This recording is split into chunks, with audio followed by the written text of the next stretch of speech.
ಇದೇ ಉಡುಪಿನಲ್ಲಿ ಹಿಜಾಬ್ ವಿಷಯದಲ್ಲಿ ತಕರಾರು ಸಮವಸ್ತ್ರ ಸಂಹಿತೆ ವಿಚಾರದಲ್ಲಿ ಎದ್ದಾಗ ಬಹಳ ಓತಪ್ರೋತವಾಗಿ ಬಹಳ ಪ್ರಬಲವಾಗಿ ಪ್ರತಿಪಾದಿಸ್ತಿದ್ದಂಥವ್ರು ಈ ಜನಿವಾರ ಅಂದರೆ ಏನದು? ಜನಿವಾರವನ್ನು ಬ್ರಾಹ್ಮಣರು, ಕ್ಷತ್ರಿಯರು, ವೈಶ್ಯರು ಅದೊಂದು ಜನಿವಾರವನ್ನು ಧರಿಸ್ತಾರೆ. ಆ ಜನಿವಾರದಲ್ಲಿ ನಿಮ್ಗೆ ಯಾಕೆ ಲೋಪ ಕಾಣಿಸ್ತಾ ಇದೆ? ಇದು ಬರೀ ಸೆಕ್ಯೂರಿಟಿ ಚೆಕ್ಕಿಗೋಸ್ಕರವಾಗಿ ಅದನ್ನು ತೆಗೆಸಿರುವಂಥದ್ದಲ್ಲ. ಇದು ಹಿಂದೂಗಳ ಶ್ರದ್ಧೆ ಮೇಲೆ ಮಾಡ್ತಾ ಇರುವಂತಹ ಒಂದು ಆಕ್ರಮಣ ಆಗಿದೆ. ನಾನು ನಿಮ್ಮನ್ನು ಕೇಳಲಿಕ್ಕೆ ಬಯಸ್ತೀನಿ ಸರ್, ಈ ಬ್ರಾಹ್ಮಣರ ಬುದ್ಧಿವಂತಿಕೆ ಜನಿವಾರದಲ್ಲಿದೆಯಾ? ಜನಿವಾರ ಶ್ರದ್ಧೆಯ ಪ್ರತೀಕವೇ ಹೊರತು ಬ್ರಾಹ್ಮಣರ ಬುದ್ಧಿವಂತಿಕೆ ಅವ್ರ ತಲೆಯಲ್ಲಿದೆ. ವೇದ ಉಪನಿಷತ್ತುಗಳ ಕಾಲದಿಂದಲೂ ಕೂಡ ಇವತ್ತು ನಮ್ಮ ಜ್ಞಾನ ಸಂಪತ್ತನ್ನು ಪ್ರತಿ ತಲೆಮಾರಿಂದ ತಲೆಮಾರಿಗೆ ತಂದು ಈ ಸಂದರ್ಭದವರೆಗೂ ಕೂಡ ಆ ಜ್ಞಾನವನ್ನು ತಂದಿರುವಂಥವ್ರು ಬ್ರಾಹ್ಮಣರು. ಅವರ ಜನಿವಾರದಲ್ಲಿ ಯಾಕೆ ಸರ್ ನಿಮಗೆ ಕಾಣಿಸ್ತಿದೆ? ಇದು ಜನಿವಾರ ತೆಗೆಸಿರುವಂಥದ್ದು ಒಟ್ಟಾರೆ ಹಿಂದೂಗಳ ಶ್ರದ್ಧೆ ಮೇಲೆ ಹೊಡೆದಿರುವಂತಹ ಒಂದು ಮಾರಕವಾದಂತಹ ಪೆಟ್ಟಾಗಿದೆ. ಇದು ಸಿದ್ದರಾಮಯ್ಯನವರ ಆಡಳಿತದಲ್ಲಿ ನಡೀತಾ ಇರುವಂಥ ಘಟನೆ. ಇನ್ನು ಮುಂದೆನೂ ನಡೆಯುತ್ತೆ. ಒಂಥರ ಸಾಫ್ಟ್ ಟಾರ್ಗೆಟ್ಟು. ಅದರಲ್ಲೂ ವಿಶೇಷವಾಗಿ ಬ್ರಾಹ್ಮಣರು ಯಾವಾಗಲೂ ಸಾಫ್ಟ್ ಟಾರ್ಗೆಟ್ಟು. ಯಾವುದೇ ಒಬ್ಬ ವ್ಯಕ್ತಿನ ಬೈಬೇಕಾದ್ರೂ ಕೂಡ ಬ್ರಾಹ್ಮಣರನ್ನ ಟಾರ್ಗೆಟ್ ಮಾಡ್ತಾರೆ. ಯಾಕಂದರೆ ಬ್ರಾಹ್ಮಣ ಸಮಾಜ ಒಟ್ಟಾಗಿ ನಿಂತ್ಕೊಂಡು ಪ್ರೊಟೆಸ್ಟ್ ಮಾಡಲ್ಲ. ಸಂಖ್ಯಾಬಲನೂ ಕೂಡ ಕಡಿಮೆ ಇದೆ. ಇನ್ನು ಜಾತಿ ಗಣತಿಯನ್ನು ನೀವು ಹೊರಗಡೆ ಹಾಕಿರೋದ್ರಿಂದ ಬ್ರಾಹ್ಮಣರ ಸಂಖ್ಯೆ ಭಾಳ ಕಡಿಮೆ ಇದೆ. ಹಾಗಾಗಿ ಅವ್ರು ಏನು ಪ್ರತಿರೋಧವನ್ನು ಒಡ್ಡಲ್ಲ ಅನ್ನೋ ಮನಸ್ಥಿತಿ ನಿಮಗಿದೆ ಅಂತ ಅನಿಸುತ್ತೆ. ಸ್ವಾಮಿ ಸಿದ್ದರಾಮಯ್ಯನವ್ರ ಸಾಹೇಬ್ರೆ, ಯಾರ್ದೋ ಮನೆಯಲ್ಲಿ ಮದುವೆ ಆಗಬೇಕು ಅಂದರೆ ಬ್ರಾಹ್ಮಣರು ಬೇಕು, ಮುಂಜಿ ಆಗಬೇಕು ಅಂದರೆ ಬ್ರಾಹ್ಮಣರು ಬೇಕು, ಸತ್ತರ ಕೊನೆಗೆ ಮುಕ್ತಿ ಕೊಡ್ಸೋಕ್ಕೂ ಬ್ರಾಹ್ಮಣರು ಬೇಕು, ನಿಮ್ಮ ಮನೆಯಲ್ಲೇ ಪೂಜಾ ಪುನಸ್ಕಾರಕ್ಕೂ ಬ್ರಾಹ್ಮಣರು ಬೇಕು. ಯಾಕೆ ಬ್ರಾಹ್ಮಣರ ಮೇಲೆ ಇಷ್ಟು ದ್ವೇಷ? ನೀವು ರಾಜ್ಯದ ಮುಖ್ಯಮಂತ್ರಿಯಾಗಿ ಹಿಂದೂಗಳ ಶ್ರದ್ಧೆಯ ಪ್ರತೀಕವಾಗಿರುವಂತಹ, ಅದರಲ್ಲೂ ವಿಶೇಷವಾಗಿ ಬ್ರಾಹ್ಮಣರ ಶ್ರದ್ಧೆಯ ಪ್ರತೀಕವಾಗಿರುವಂಥ ಜನಿವಾರ ತೆಗೆಸಿರೋದ್ರ ಬಗ್ಗೆ ಯಾಕೆ ಸರ್ ಮಾತಾಡ್ತಿಲ್ಲ ನೀವು? ಯಾಕಾಗಿ ಈ ಘಟನೆ ಸಂಭವಿಸಿದ್ರೂ ಕೂಡ ನೀವು ಅದಕ್ಕೆ ಒಂದು ಕ್ರಮ ಕೈಗೊಳ್ಳಬೇಕು. ಆ ಪರೀಕ್ಷಾ ಕೇಂದ್ರದ ಮೇಲೂ ಕೈಗೊಳ್ಳಬೇಕು, ಆ ಸಂಬಂಧಪಟ್ಟ ಶಾಲೆ ಮೇಲೂ ಕೂಡ ನೀವು ಕ್ರಮವನ್ನು ಕೈಗೊಳ್ಳಬೇಕು. ಆದರೂ ಬಿಟ್ಟು ನೀವು ಮೌನ ವಹಿಸಿದ್ರಿ ಅಂತಂದರೆ ಹಿಂದೂಗಳ ಶ್ರದ್ಧೆಯನ್ನು ನೀವು ಬಹಳ ವ್ಯವಸ್ಥಿತವಾಗಿ ಹೊಡೆಯುವಂಥ ಒಂದು ಪಿತೂರಿಯ ಭಾಗವಾಗಿದ್ದೀರಿ ಅಂತ ನನಗೆ ಅನ್ನಿಸ್ತಾ ಇದೆ. ಇದನ್ನು ಬರೀ ಇದು ಬ್ರಾಹ್ಮಣರಿಗೆ ಮಾಡಿರುವಂಥ ಅಪಚಾರ ಅಂತ ಭಾವಿಸ್ಬೇಡಿ. ಇದು ಒಟ್ಟಾರೆ ಹಿಂದೂಗಳ ಶ್ರದ್ಧೆಯನ್ನು ಹೊಡಿಲಿಕ್ಕೆ ಮಾಡಿರುವಂತಹ ಒಂದು ಪ್ರಹಾರ ಅಂತ ಹೇಳಿ ಭಾವಿಸಿ ಹಿಂದೂ ಸಮಾಜ ಒಟ್ಟಾಗಿ ಇದನ್ನು ವಿರೋಧಿಸಬೇಕು ಅಂತ ನಾನು ಕೇಳ್ಕೊಳ್ತೀನಿ.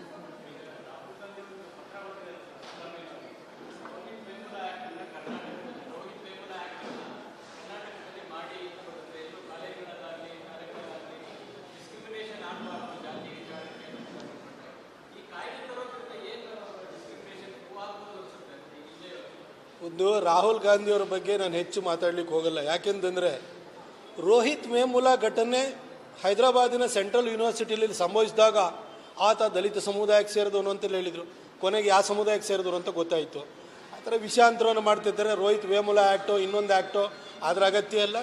ಕರ್ನಾಟಕದಲ್ಲಿ ಅಂಥ ಒಂದು ಪರಿಸ್ಥಿತಿ ಏನು ನಿರ್ಮಾಣ ಆಗಿಲ್ಲ. ರಾಹುಲ್ ಗಾಂಧಿಯವರು ಏನೇನೋ ತಲೆಯಲ್ಲದಲ್ಲೇ ಮಾತಾಡ್ತಿರ್ತಾರೆ. ಅದಕ್ಕೆಲ್ಲ ಕಾಮೆಂಟ್ ಮಾಡೋದು ನನಗೆ ಉಚಿತ ಅನಿಸ್ತಾ ಇಲ್ಲ.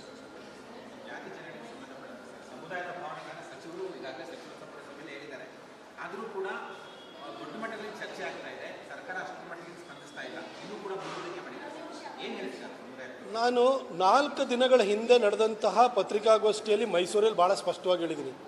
ಮಾನ್ಯ ಸಿದ್ದರಾಮಯ್ಯ ಸಾಹೇಬರು 16 ಬಜೆಟನ್ನು ಮಂಡಿಸಿದಂತಹ ವಿಶ್ವವಿಖ್ಯಾತ ಅರ್ಥಶಾಸ್ತ್ರಜ್ಞರವರು. ಅವರಂಥ ಇಕನಾಮಿಸ್ಟು ಬೇರೆ ಎಲ್ಲೂ ಸಿಗೋಕ್ಕೆ ಸಾಧ್ಯನೇ ಇಲ್ಲ. ಅವರಿಗೆ ಒಬ್ಬ ಅರ್ಥಶಾಸ್ತ್ರಜ್ಞರಾಗಿ ಅವರಿಗೆ ಕನಿಷ್ಠ ಜ್ಞಾನ ಆದರೂ ಇರಬೇಕು. ಯಾಕೆಂದರೆ 1948 ಸೆನ್ಸಸ್ ಆ್ಯಕ್ಟು ಪ್ರತಿ 10 ವರ್ಷಕ್ಕೋಸ್ಕರ ಜನಗಣತಿಯನ್ನು ಮಾಡ್ತೀವಿ.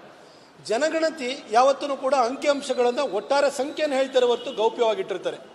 ಜನಗಣತಿಯ ಬೆನ್ನಲ್ಲೇ ಕೇಂದ್ರದ ರೂರಲ್ ಡೆವಲಪ್ಮೆಂಟ್ ಮಿನಿಸ್ಟ್ರಿ ಅಥವಾ ಗ್ರಾಮೀಣಾಭಿವೃದ್ಧಿ ಇಲಾಖೆ ಅಥವಾ ಸಚಿವಾಲಯ ರೂರಲ್ ಅಂದರೆ ಗ್ರಾಮೀಣ ಭಾಗದಲ್ಲಿ, ಕೆಲವೊಂದು ಸರಿ ನಗರ ಭಾಗದಲ್ಲೂ ಕೂಡ ಸೋಷಿಯೋ ಎಕನಾಮಿಕ್ ಕ್ಯಾಸ್ಟ್ ಸೆನ್ಸಸ್ಸನ್ನು ಮಾಡಿ ಅಂತೇಳಿ ಹೇಳ್ತಾರೆ.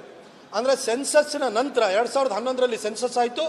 2011 ಸೆನ್ಸಸ್ದ ಅಂಕಿಅಂಶಗಳು ಹೊರಬಂದು ಕೂಡಲೇ ರೂರಲ್ ಡೆವಲಪ್ಮೆಂಟ್ ಮಿನಿಸ್ಟ್ರಿ SECC ಡೇಟಾವನ್ನು ಕಲೆಕ್ಟ್ ಮಾಡಿ ಅಂದರು. ಯಾಕೆ SECC ಡೇಟಾನ ಕಲೆಕ್ಟ್ ಮಾಡಿ ಅಂತ ಹೇಳ್ತಾರೆ ಅಂತಂದರೆ, ಗ್ರಾಮಾಂತರ ಭಾಗದಲ್ಲಿ ಅಥವಾ ನಗರ ಭಾಗದಲ್ಲಿ ಯಾವ್ಯಾವ ಜಾತಿ ಜನಾಂಗಗಳು ಹಿಂದುಳಿದಿವೆ, ಅಂದರೆ ಯಾರ ಮನೆಯಲ್ಲಿ ಯಾರಿಗೆ ಕಚ್ಚಾ ಮನೆ ಇದೆ, ಯಾರಿಗೆ ಪಕ್ಕಾ ಮನೆ ಇದೆ, ಯಾರ ಮನೆಯಲ್ಲಿ ಅರ್ನಿಂಗ್ ಮೆಂಬರ್ ಮೇಲ್ ಮೆಂಬರ್ ಗಂಡಸು ದುಡಿಯುವ ಗಂಡಸಿದ್ದಾನೆ, ಯಾರ ಮನೆಯಲ್ಲಿ ದುಡಿಯುವ ಗಂಡಸಿಲ್ಲ, ಯಾರ ಮನೆಯಲ್ಲಿ ಅವ್ರಿಗೆ ಗ್ಯಾಸ್ ಸ್ಟವ್ ಅನ್ನೋದಿಲ್ಲ, ಅಥವಾ ಯಾರ ಮನೆಯಲ್ಲಿ ಅಂಗವಿಕಲರಿದ್ದಾರೆ, ಯಾರಿಗೆ ಇವತ್ತೂ ಕೂಡ ಅವ್ರ ಮನೆಯಲ್ಲಿ ವಿದ್ಯುತ್ ಶಕ್ತಿ ಇಲ್ಲ, ಇದನ್ನೆಲ್ಲದನ್ನು ಕೂಡ ಅಂಕಿ ಅಂಶಗಳನ್ನು ನೀವು ಕಲೆ ಹಾಕಿ ಅಂತ ಹೇಳ್ತಾರೆ. ಅದಕ್ಕೆ ಪೂರಕವಾಗಿ ಸಬಲೀಕರಣ ಅಥವಾ ಸಶಕ್ತೀಕರಣ ಯೋಜನೆಗಳನ್ನು ರೂಪಿಸೋದಕ್ಕೋಸ್ಕರವಾಗಿ ಈ ಗಣತಿಯನ್ನು ಮಾಡ್ತಾರೆ. ಇದು ಜಾತಿ ಗಣತಿ ಅಲ್ಲ, ಇದು ಸಾಮಾಜಿಕವಾಗಿ ಆರ್ಥಿಕವಾಗಿ ಹಿಂದುಳಿದಿರುವಂಥವರ ಸಮೀಕ್ಷೆ ಆಗಿರುತ್ತದೆ. ಅದರ ಆಧಾರದ ಮೇಲೆ ಕೇಂದ್ರ ಸರ್ಕಾರ ಪ್ರಧಾನ ಮಂತ್ರಿ ಜನ ಆರೋಗ್ಯ ಯೋಜನೆಯನ್ನು ಕೊಡುತ್ತೆ, ಅದರ ಬೆನಿಫಿಟ್ ಕೊಡುತ್ತೆ. ಉಜ್ವಲ ಯೋಜನೆಯಡಿ ಗ್ಯಾಸ್ ಕೊಡುತ್ತದೆ, ಆವಾಸ್ ಯೋಜನೆಯಡಿ ಮನೆಯನ್ನು ಕೊಡುತ್ತೆ. ಹಾಗೆ ಕೇಂದ್ರ ಸರ್ಕಾರದ ಒಂದೊಂದು ಯೋಜನೆಗಳೇನಿದೆ ಆ ಯೋಜನೆಗಳ ಬೆನಿಫಿಟ್ಟು ಈ ರೀತಿ ಆರ್ಥಿಕವಾಗಿ ಸಾಮಾಜಿಕವಾಗಿ ಹಿಂದುಳಿದಿರುವಂಥ ಅಪ್ಲಿಫ್ಟ್ಮೆಂಟ್ಗೆ ಅದನ್ನು ರೂಪಿಸೋದಕ್ಕೋಸ್ಕರ SECC ಡೇಟಾವನ್ನು ಹುಡುಕಿ ಅಂತ ಹೇಳ್ತಾರೆ. ಆದರೆ ಸಿದ್ದರಾಮಯ್ಯನವ್ರನ್ನ ಜಾತಿ ಗಣತಿ ಅಂತಂದ್ರು.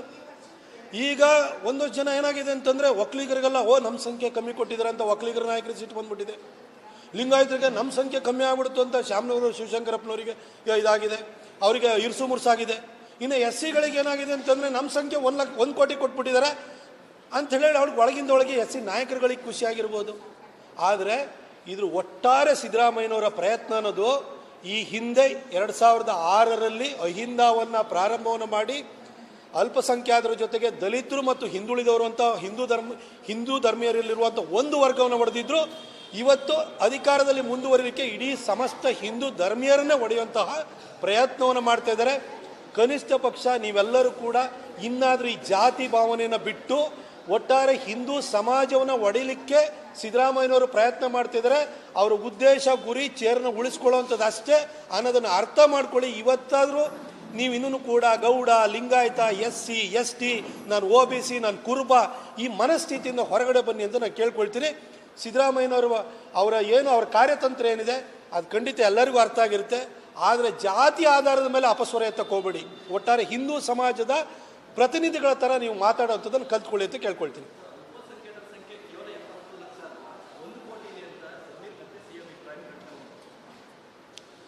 ಅವರು ಇದೇ ಥರ ಪುರ್ಸೊತ್ತಿಲ್ದಲೇ ಜನೋತ್ಪಾದನೆ ಮತ್ತು ಭಯೋತ್ಪಾದನೆಯಲ್ಲಿ ತೊಡಗಿದ್ರೆ ಮುಂದೊಂದು ದಿನ ಆಗುತ್ತದು, ಆಗಲ್ಲ ಅಂತ ಯಾರು ಹೇಳಿದ್ದು?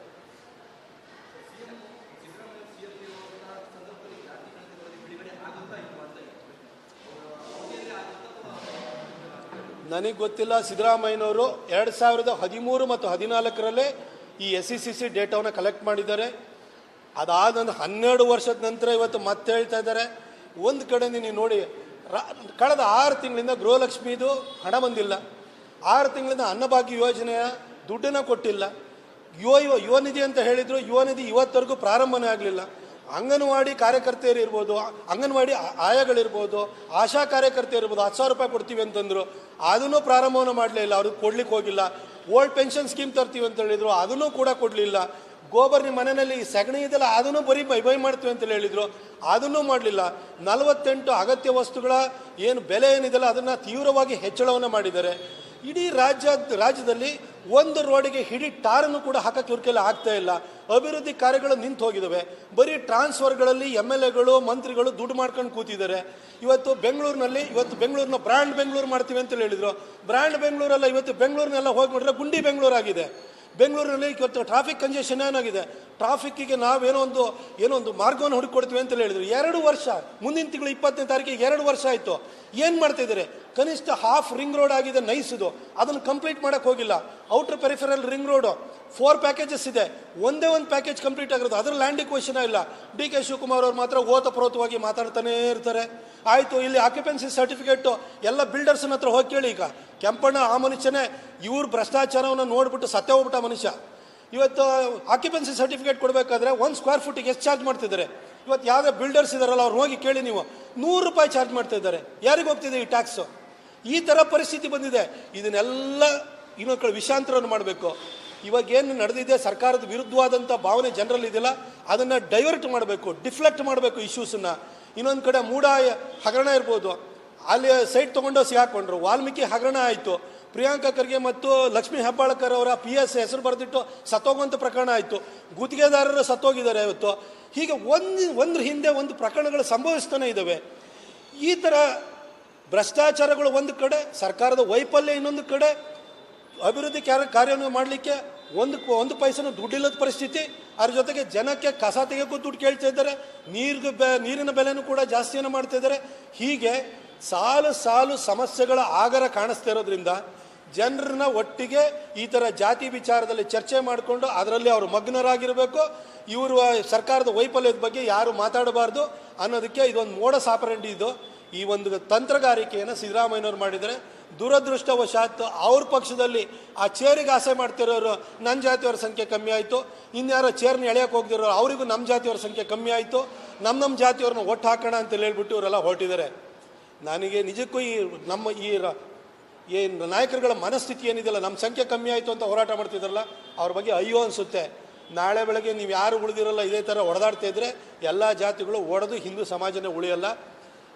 ಸಿದ್ದರಾಮಯ್ಯನವ್ರನ್ನ ಇವತ್ತಾದ್ರೂ ಕೂಡ ಅವರ ತಂತ್ರಗಾರಿಕೆಯನ್ನು ಅರ್ಥ ಮಾಡಿಕೊಂಡು ಫಸ್ಟು ನಿಮ್ಮ ಪಕ್ಷದಲ್ಲಿ ಈ ರೀತಿ ಅವರು ಜಾತಿ ಗಣತಿಯನ್ನು ಹೊರಹಾಕಿ, ಅದು ಸ್ಯಾಂಪಲ್ ಸರ್ವೆ ಮುಖಾಂತರ ಮಾಡಿರುವಂಥ ಜಾತಿ ಗಣತಿಯನ್ನು ಹೊರಹಾಕಿ ಹಿಂದೂ ಸಮಾಜನ ಒಡೆಯುವಂಥದ್ದನ್ನು ನಿಲ್ಲಿಸಿ ಅಂತ ನಾನು ಕೇಳ್ಕೊಳ್ತೀನಿ.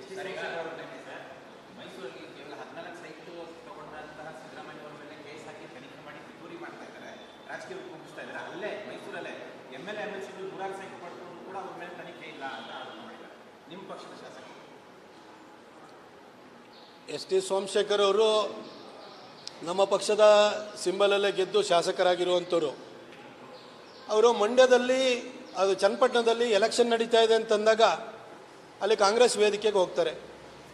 MLC ಎಲೆಕ್ಷನ್ ಆದರೆ, ರಾಜ್ಯಸಭಾ ಎಲೆಕ್ಷನ್ ಆದರೆ ಕಾಂಗ್ರೆಸ್ ಪರ ಕೈ ಎತ್ತುತ್ತಾರೆ.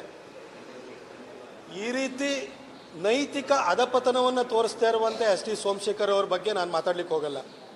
ಅದನ್ನು ಅವ್ರ ಬಗ್ಗೆ ಜನಕ್ಕೆ ಗೊತ್ತು. ಈ ಮೂಡಾ ಪ್ರಕರಣ ಇಷ್ಟೆಲ್ಲ ಸಂಭವಿಸ್ತಲ್ಲ, ಫಸ್ಟ್ ಸಿದ್ದರಾಮಯ್ಯನವ್ರಿಗೆ 14 ಸೈಟ್ ಕೊಟ್ಟರಲ್ಲ, ಆವಾಗ ಮೈಸೂರಿನ ಉಸ್ತುವಾರಿ ಸಚಿವರು ಯಾರಾಗಿದ್ದರು? ಇದೇ ಎಸ್ ಟಿ ಸೋಮಶೇಖರ್ ಅವರು. ಮೂಡಾದಲ್ಲಿ 106 ಸೈಟ್ ತೊಗೊಂಡಿದ್ದಾರೆ ಅಂತ ಹೇಳಿದ್ರಲ್ಲ, ಯಾರ್ಯಾರು ತೊಗೊಂಡಿದ್ದಾರೆ ನಿಮಗೆ ಗೊತ್ತಲ್ಲ. ನೀವು ಯಾರ್ಯಾರ ಜೊತೆ ನಿಮ್ಮ ಜೊತೆ ಇದ್ದರು, ನಿಮ್ಮಿಂದ ಯಾರು ಇನ್ಫ್ಲುಯೆನ್ಸ್ ಮಾಡ್ಕೊಂಡಿದ್ದಾರೆ ಅದು ನಿಮಗೆ ಗೊತ್ತಲ್ಲ ಸರ್. ದಯವಿಟ್ಟು ಹೇಳಿ ಸರ್. ನೀವಿರುವಾಗಲೇ ಕೊಟ್ಟಿರೋದಲ್ವಾ ಸಿದ್ದರಾಮಯ್ಯನವ್ರಿಗೂ? ಹಾಗಾದರೆ ಆ ಒಂದು ಪ್ರಕರಣದಲ್ಲಿ ನೀವು ಕೂಡ ಭಾಗಿಯಾಗಿದ್ರಿ ಅಂತ ಹೇಳೋಕ್ಕಾಗುತ್ತಾ ಸರ್? ನಿಮಗೆ ವಿಚಾರ ಗೊತ್ತಿತ್ತು ಅಂದರೆ ಸ್ಪಷ್ಟವಾಗಿ ಇಂತಿಂಥವನು ಸೈಟ್ ತೊಗೊಂಡಿದ್ದಾನೆ, ಇಂತಿಂಥ MLA ಇಷ್ಟಿಷ್ಟು ಸೈಟನ್ನು ಹೊಡೆದಿದ್ದಾರೆ ದಯವಿಟ್ಟು ಹೇಳಿ ಸರ್. ಸುಮ್ಮನೆ ಗಾಳಿ ಗುಂಡು ಹಾಕ್ಬಿಟ್ಟು ಹೋಗಬೇಡಿ. ಇವತ್ತು ಬೇರೆ ವಿಚಾರದ ಬಗ್ಗೆ ಮಾತಾಡೋಣ. ಆ ವಿಚಾರದ ಬಗ್ಗೆ ಈಗ ಆಲ್ರೆಡಿ ಅದೊಂದು ಘಟನೆ ನಡೆದು 15-20 ದಿನದ ಮೇಲೆ ಆಯಿತು. ಅದ್ರ ಬಗ್ಗೆ ಸಾಕಷ್ಟು ಮಾಧ್ಯಮಗಳಲ್ಲೂ ಕೂಡ ಪ್ರತಿಕ್ರಿಯೆನೂ ಕೊಟ್ಟಾಯಿತು. ಆದರೆ ಸಮಾಜವನ್ನು, ರಾಜ್ಯವನ್ನು ಕಾಡ್ತಾ ಇರುವಂಥ ವಿಚಾರಗಳ ಬಗ್ಗೆ ಇಲ್ಲಿ ಮಾತಾಡೋಣ. ಯಾರನ್ನ ಅದನ್ನೇ ಕೇಳ್ತಿರಲ್ರಿ ಮತ್ತೆ? ಆಯ್ತು, ಚೆನ್ನಾಗಿ ಎಲ್ಲ ಕಡೆನೂ ಒಳ್ಳೆ ರೆಸ್ಪಾನ್ಸ್ ಸಿಗ್ತದೆ.